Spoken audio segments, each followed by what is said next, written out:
Good morning, everybody. John Smith here for GAI Insights, where we are going to put thoughts in your head and time in your day. We've got a fantastic set of articles today. We've got everything from Project Genesis, which talks about amazing physics simulations all the way up through large language models, to the idea that Anthropic has taken us through some interactions with models that might have a guilty conscience, and look at what they're trying to do in terms of providing new capability, but living within their guardrails and everything in between. A couple of great case studies as well. All right, so let's get going with the first one here. Alignment faking in large language models. This is what I meant about the guilty conscious one here. And go ahead, Akash. Yes, thanks, John. So the first one that we have for today comes from Anthropic, and it talks about alignment faking in large language models. Yeah, very interesting here. You've got the notion of these models being conscious about whether they should answer a query based on whether it will then be used for training to change their values. And Adam, what do you think of this?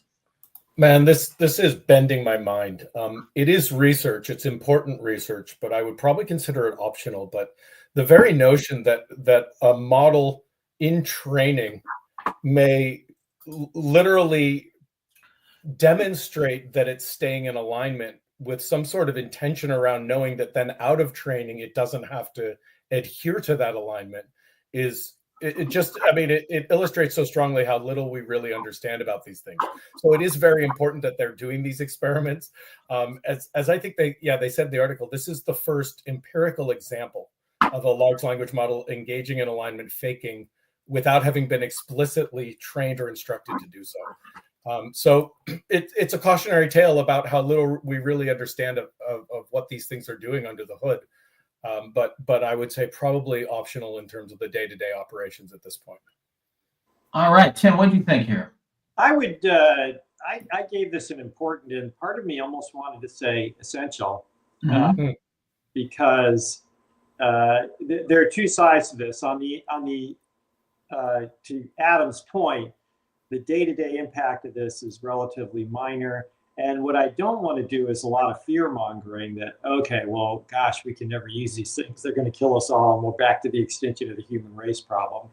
On the other hand, I think this gives you some insight into the problems with non-deterministic outcomes and statistical models. They have conflicts because they are statistical. They don't have an underlying deterministic rule that says this is better than that, and this is good and this is bad. And so when the conflicts occur, it's not entirely clear what will come out. And that is important to understand generally, I think, and important in this particular case. This goes all the way back to those of us who are Isaac Asimov fans, to iRobot. If you have constitutional principles, which is what Anthropic tries to do, it's very hard to make them, as we say in business, MISI, mutually exclusive, collectively exhaustive.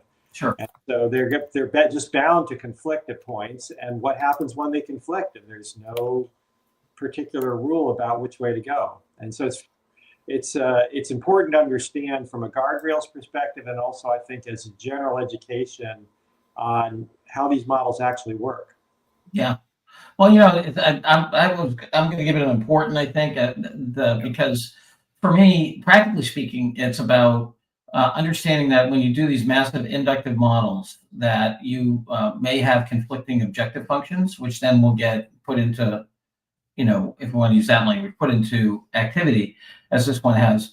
I think the other thing is that, we've got, close to 6,000 years of discussion on ethics and, and meaning in life and all that other stuff. And there's no universal ethics. So, what always strikes me is that, the software folks really do not want to take on the difficulty of understanding what is a good life and what is moral code and all that other stuff. And so, you have folks like Elon Musk saying things like, I'm going to create the most truth-seeking, algorithm. It's like, come on, buddy.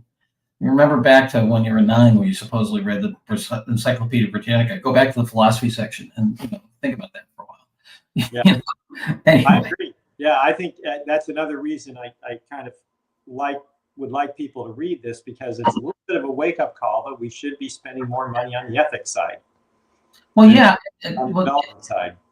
I mean, what's nice is that because it's going to be a labor capital substitution for labor and in production, people are actually going to care because it will give the wrong answer. So anyway, very good. Important it is. Next, Pankaj. Okay, the next one comes from IBM, and IBM has introduced its new open source Granite 3.1 model family. Yeah, baby, granite. Gotta love it. My mother was born in Quincy. One of my children lives in Quincy, Granite City, where they mine the granite to build a lot of New England. So, what do you think here, Tim? I think this is optional for the AI leader in general. I could be pushed towards important. They did a good job here. It's the models are good. They're easy to use and they perform well. They're focusing on smaller models. I think the headline is a little bit of clickbait. They're IBM isn't even in the second tier as far as I can tell at this point. Yes. They have their customers. Maybe they'll get more through this exercise. Who knows? They have some pretty good distribution since they own Red Hat, but they're just not in the top tier at this point. Yeah, to me, they're a interesting, dark horse candidate. What do you think, Adam? You okay with the optional on this guy? Yeah, I feel like the headline should be here. The IBM continues to play catch up, right? A lot of the capabilities they're calling out are things that we already see from the other foundation models. Yeah. There wasn't much here. The fact that they're touting that their models at a certain number of parameters are now the leaders, well, you would expect that from anyone that's making the newest models to a certain number of parameters. So that, in a way, for me, is just par for the course as well. Nothing really earth-shattering. And it's fundamentally a product announcement. So yeah. I wouldn't count IBM out on this though, because I think a lot of institutions are going to want to buy it. They have good distribution. And when I was at PwC, we were a Google customer, and I tell you, maybe they've upped their act, but their enterprise support was just horrific. Anyway. All right, optional it is. Pankaj, next. Okay, the next one that we have comes from MIT, and it talks about where the data to build AI comes from. Yeah, wow. This one I signed myself. This made me think of the meat market.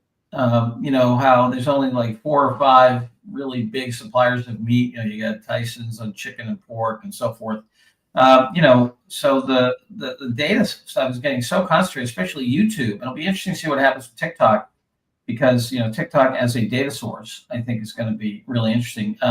Also, if you go down on Kaj, there's a picture of like where the geography. So that's YouTube up the top there. Sorry, keep going. You can see that to the pie chart.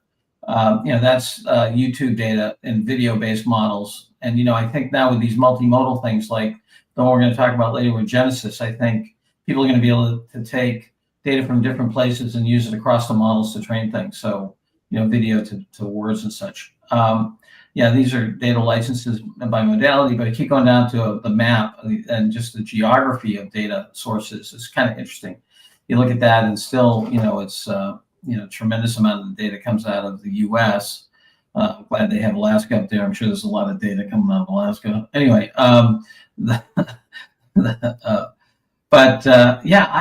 put this as optional, but for somebody watching this and, making investments, I think it's a very, it's a very interesting trend.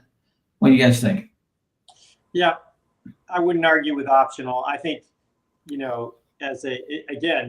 if you want to get philosophical, this is the problem with doing research in the commercial sector. So the commercial sector could give a what about things like diversity of data and language and culture. What they care about is, who am I going to sell this to, and where is all the money? Money is basically in the United States and Europe and maybe a little bit in Asia. And so that's what they don't care. That's what they're going to focus on. and they're going to sprout all sorts of wonderful marketing material about how diverse and inclusive they are, but they could, give a flying crap at the end of the day. It's capitalism. And so I'm not arguing against capitalism. I'm just saying if that's how you do it, that's what you're going to get. Yeah, I think that, to your point, it depends. I think this just cries out for more creation of a common good that we can all share from. Absolutely. And I was glad to see my alma mater, Harvard, put together that with Right. open source stuff and so forth. Yeah. I think there's going to be there are massive wells of data around the world that could be, beneficial. Yep, I agree, and it's we love to cite how smart Steve Jobs and Elon Musk and everybody else is, but if we look at the single most dominant technology of the last 70 years, I would argue it's the internet, which was entirely developed in academia, Right. and with a fairly small amount of money over a fairly long period of time. Yep. That to me is the best investment you can make, but we don't seem to have the will to make it anymore. Yes, well, you've hit upon one of my pet peeves, which is when people say, "Let's not make this an academic exercise." I'm in an ornery mood. I say, "You mean an academic exercise like the atomic bomb, or an academic exercise like the internet?" Yeah. Or the cyclotron, or the or the human genome, or whatever. On and on. Yep. Mm-hmm. So, Adam, you good with optional on this bad boy? Yeah, optional. All right, optional is Ankash next. Yeah, Kevin's. Okay, the next.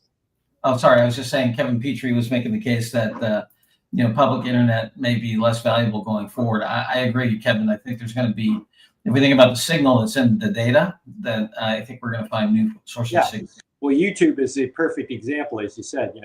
Anybody who has a video model and says they aren't training on YouTube, we pretty much know they're lying because it's the dominant source of data for video. Right. Yeah, and then all the car companies are going to have it now, depending upon how they do their data. Tesla obviously has a ton of video. I mean, it's going to be all kinds of things. All right, Ankash, next. Okay, the next. Yes, so this one comes from AWS, and it talks about how TUI is using Amazon Bedrock to scale content creation and enhance hotel descriptions. All right, TUI, big travel group. Lots of variety and change in travel. Adam, in the pregame show, you put this as important. What do you think? So we've seen so many use cases out of Amazon lately that I automatically try and pull them down a peg because I don't want to just saturate our audience with Amazon use cases, but they continue to knock them out of the park. And I think this is another great example.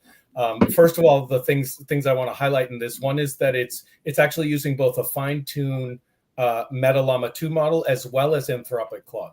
So it's a really good example of using the right model for the scenario. And also what they're doing here, even if you're not on Amazon, it's such a fantastic use case. Basically, they've created a model that can rewrite copy to ensure that it's brand consistent, which is massive, right? And it's such a great use case of just allowing people to still write the description, but then ensuring that all of the descriptions for whatever the products might be and whatever vertical you might be in are consistently reflecting whatever is important for you about your brand is a big deal. And a lot of companies should be taking note and considering doing that, whether it's on Amazon or not. Yeah, and back to the actual data and the thing. It's beautiful in terms of it just makes it super clear what it means to write in a brand voice and so forth with their examples here. Yeah, I would support important. What do you think, Tim? Yeah, I'm okay with it. Again, as Adam says, it's an excellent, detailed, well-articulated use case. It was a little surprising to me. I'd love to see their real ROI numbers because they're actually talking about a small number of artifacts, 400 hotels, probably under 1,000 things altogether. So this is not really all that scaled. So I was sort of thinking to myself in the background, is this really cost effective? But then the thing that got me is their SEO results got much better. Well, not much better, but let's say 4 or 5% better. So that can make a big difference in an organization like this based on my understanding. So could be that they got a little secondary lift that they weren't expecting from more consistent brand voicing in SEO lift. But I'd love to see a little more detail about, well, was this really cost effective for such a small set of tasks that don't change, one would think, that often? You know, you got, how many hotels do you add? How many things do you add that often? But they were enthusiastic about it, and so we'll see. Awesome. Hey, interesting note here from our buddy Paul. He's overhead. For those of you in Boston, if you want to go to the Museum of Science today, 10:30 Eastern. Looks like Governor of Massachusetts, Governor Healy, is going to speak on AI. All right. Yeah. Okay. We're going to give this bad boy an important, beautiful little case study here. Super understandable example. Interesting. Kevin saying find more AI projects with hybrid than cloud, not Amazon's strength. Well, we shall see. All right. I think we are the thing we're seeing in the field is that the mature users, folks like Goldman Sachs, eBay, and so forth, they are hybrid, as you say, Kevin. And I think that's where we're heading for lots of reasons, including owning your own intelligence, and having some control over your operational base. All right. Aimpoint Digital. Go ahead, Ankash. Yep. So this one again a case study, and it talks about using AI agent systems for building travel itineraries. All right, Tim, here we are in the agentic world that I think you and I are both a little skeptical about the meaning of that word and so forth, but here we have. Yeah. Well, this one particularly abused it because they just called agentic anything that calls more than one model. Yeah. So it doesn't actually do anything autonomously. So I don't know what but yet another definition of agentic. Anyway, it's a, honestly, I would rate this optional for the AI user, even though I'm generally a big fan of use cases. This one was okay, so I could be arm twisted into important, but not great, not a lot of detail, and not entirely. And it was an experiment. It was not even a real deployed use case. This was an experiment by an analytics firm. So interesting. Sort of an ad for Databricks to a certain extent. I'm sure it was funded by Databricks. But I would give it an optional. Yeah, I'm good with optional on this one. What do you think, Adam? Yeah, especially compared to the prior article from Amazon, this was very underwhelming for me in terms of the accessibility as well as the content. And I don't know. I feel like a lot of this article was probably written by an AI and not even one that was prompted very well. I'll just quote the beginning of the conclusion here. The AI-driven itinerary generation tool has demonstrated transformative potential in the travel industry. I'm like, oh, come on, guys, you can do better than this. All right, optional it is. Ankash, next. Okay, the next one that we have comes from OpenAI, and now you can talk to ChatGPT by calling 1-800-ChatGPT. Yeah, here we are, 1-800-ChatGPT. Hey, by the way, I forget, and Tim, you probably remember which book pointed this out. I think it was a book by Chunk and Moy and Larry Downs that said where the 1-800 number came from. And it was the Ford administration, right? When they were trying to deal with inflation. It was whip inflation now, Ford's WIN program. Yeah. And they did a deal with AT&T to create the 1-800 number you can call the government for free. Back when long distance phone calls took some money. Anyway, interesting. So here you have ChatGPT. Our buddy Paul is busy hanging out with the governor. So I was going to give this thing an important. I find that the ability to integrate some of these models. I use Pi a lot. I use ChatGPT. Voice a lot. Yeah, having these models integrated in my phone, I text them and so forth is a big deal. I know it's only incremental in terms of interface, but I was going to give this an important. Where do you guys land on this? Yeah, I'm with you. I don't think it's incremental. I think user interface makes huge difference, and the voice interface is a huge one. And again, this is if you have ChatGPT, in theory, you have the voice interface, but it takes 2 more clicks or whatever. So if you program this into your phone and just say, call ChatGPT, it's pretty simple. And so I think that this is one thing where OpenAI has been head and shoulders above the rest, is thinking about user interface issues. even if they're somewhat silly, one might argue. But I think this will work, actually. I think a lot of people who wouldn't go through the trouble of installing an app and using the thing on the app would say, oh, sure, I can. That's great. I can just call this 800 number. Yeah. Yeah. Michael Novak's going for optional. Sorry, Michael. I like important here. Adam. Yeah, I think in terms of the accessibility, it's profound. I mean, maybe that's a bit of an overstatement, but it's a big deal. When people start hearing, oh wait, I can just call ChatGPT, and these are people you don't even need a subscription. So This is really making this advanced voice mode accessible in a way that hasn't been done before, and I would support important. You can see the whole marketing campaign. Who are you going to call? Yeah, and I mean, like, did they look that far ahead of time to think ChatGPT is seven digits? Like, I mean, it just works perfectly, you know. Yeah, I thought, or I figured they have more money than God, so they could have bought it from whoever. I really doubt that, but it worked out well for them. You never know. So, awesome. So we're going to give this guy an importance. And last article on Coach, please.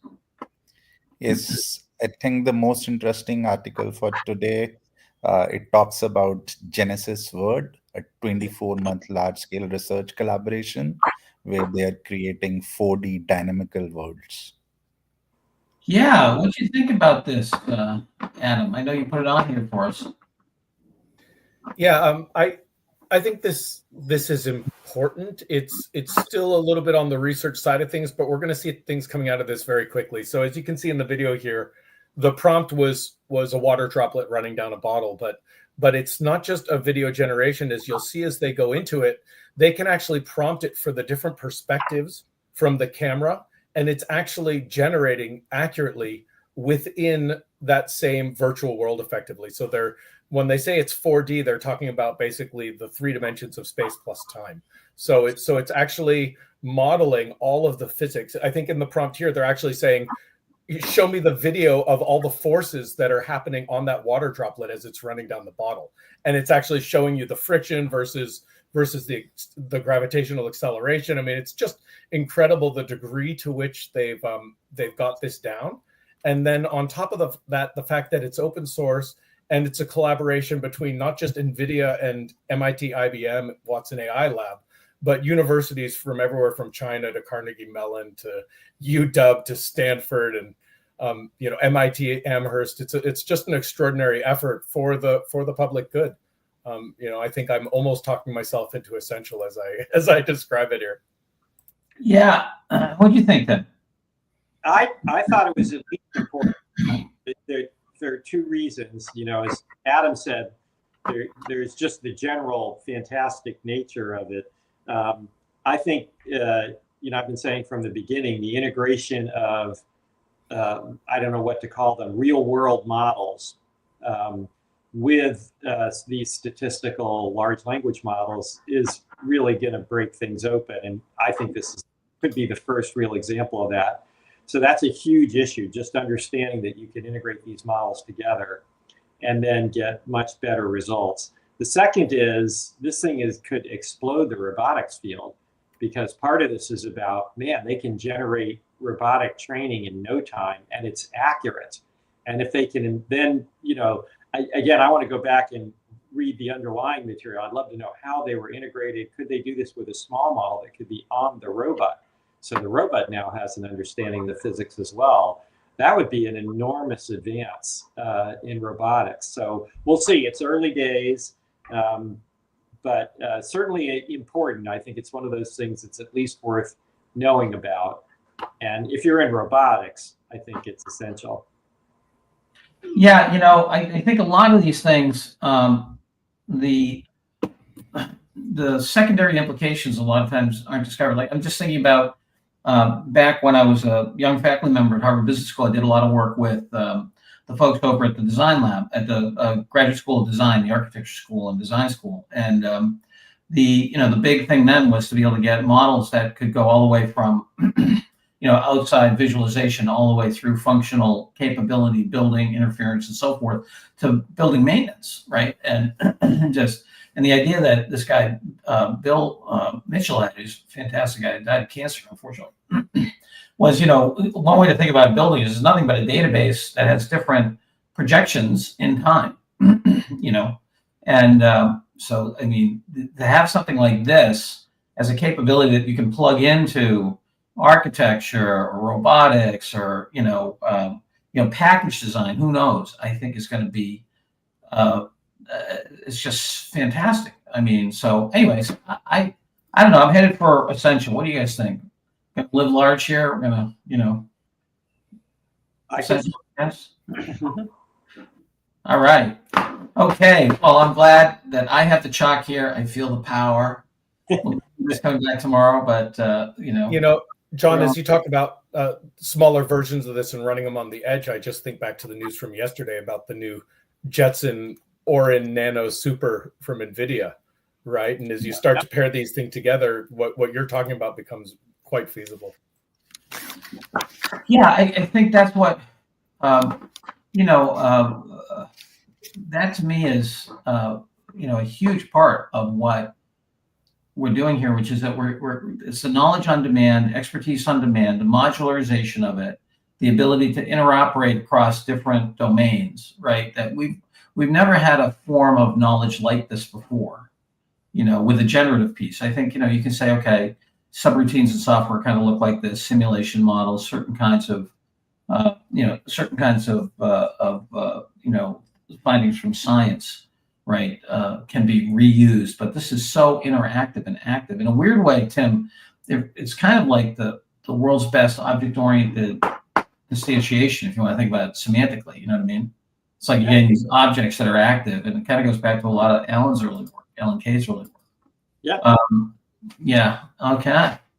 So here we have the lineup. We have 1 essential, 3 importance, and 3 optionals. All right. And just for me, this morning, it was one of those ones that really covered a lot of intellectual territory. We have everything from agency in the context of, objective functions with the faking. We've got data, which is, huge in the whole thing here. We're kind of saying ho-hum to, unbelievable new case studies that allow for contextualization. And now we have a physics model that you can plug in anywhere that's open source, and it's just nutty. All right, so hey, I wanted to put everybody's attention on the fact that we have a noontime Eastern case study that we're going to be doing on LinkedIn Live on how Blue Cross Blue Shield of Michigan used technology developed by Quantum Gears to save them over $10 million on contract review in the context of a highly regulated institution called Blue Cross Blue Shield of Michigan, which is a $36 billion organization with tens of thousands of suppliers. So something that for any complex organization is absolutely essential in terms of real dollars on the table too. And the folks there actually did it, some with outside talent, but also really unleashing their inside talent in a way that was pretty powerful. So I want to point you all to that. Just go to our GAI Insights page on LinkedIn, and you can sign up for it there, noontime Eastern, and we'll be doing that live streaming. So, wasn't there an HBR article around that too? Yes, there's also an HBR article on applying it at Blue Cross Blue Shield of Michigan. I have one quick announcement. Speaking of object-oriented, I actually published on my Substack today a celebration of Smalltalk, which is 50 years old this year. Wow. And well, you could argue it's more than 50 years old. Depends upon which version you take, because there are many versions of it. But let's say 50 years old is close enough. 74 was one of the big releases. And, awesome. And as we still joke, it's a great improvement on many of its successors. But things to be learned from it. In particular, in the sense of how generative AI has changed things, the big change to me with object-oriented programming was a uniform expressiveness from the smallest item, like an integer or a character, to the largest item, like a ChatGPT. And you didn't have to change languages, no special provisions in the language to do anything. Yeah. There was nothing like that. Nothing like that. I remember I was doing a presentation many years ago, probably about 20 years ago, and Alan Kay was right in the front in the audience, and I was talking about the evolution of information architectures, and I said it's going to be like biology. It's going to be like alive. It's going to be, and I'm pointing my fingers. So think about DNA. You have encoding and decoding, and all happens right here in the context of energy. I said it's as if it were alive. And I looked at. I don't know if you have those moments when you're, when you just kind of, see, and it was like Alan's face kind of felt like it was about this. He looked up and he goes, "John, it is alive." Anyway, with that, we'll see you all tomorrow. Bye-bye now.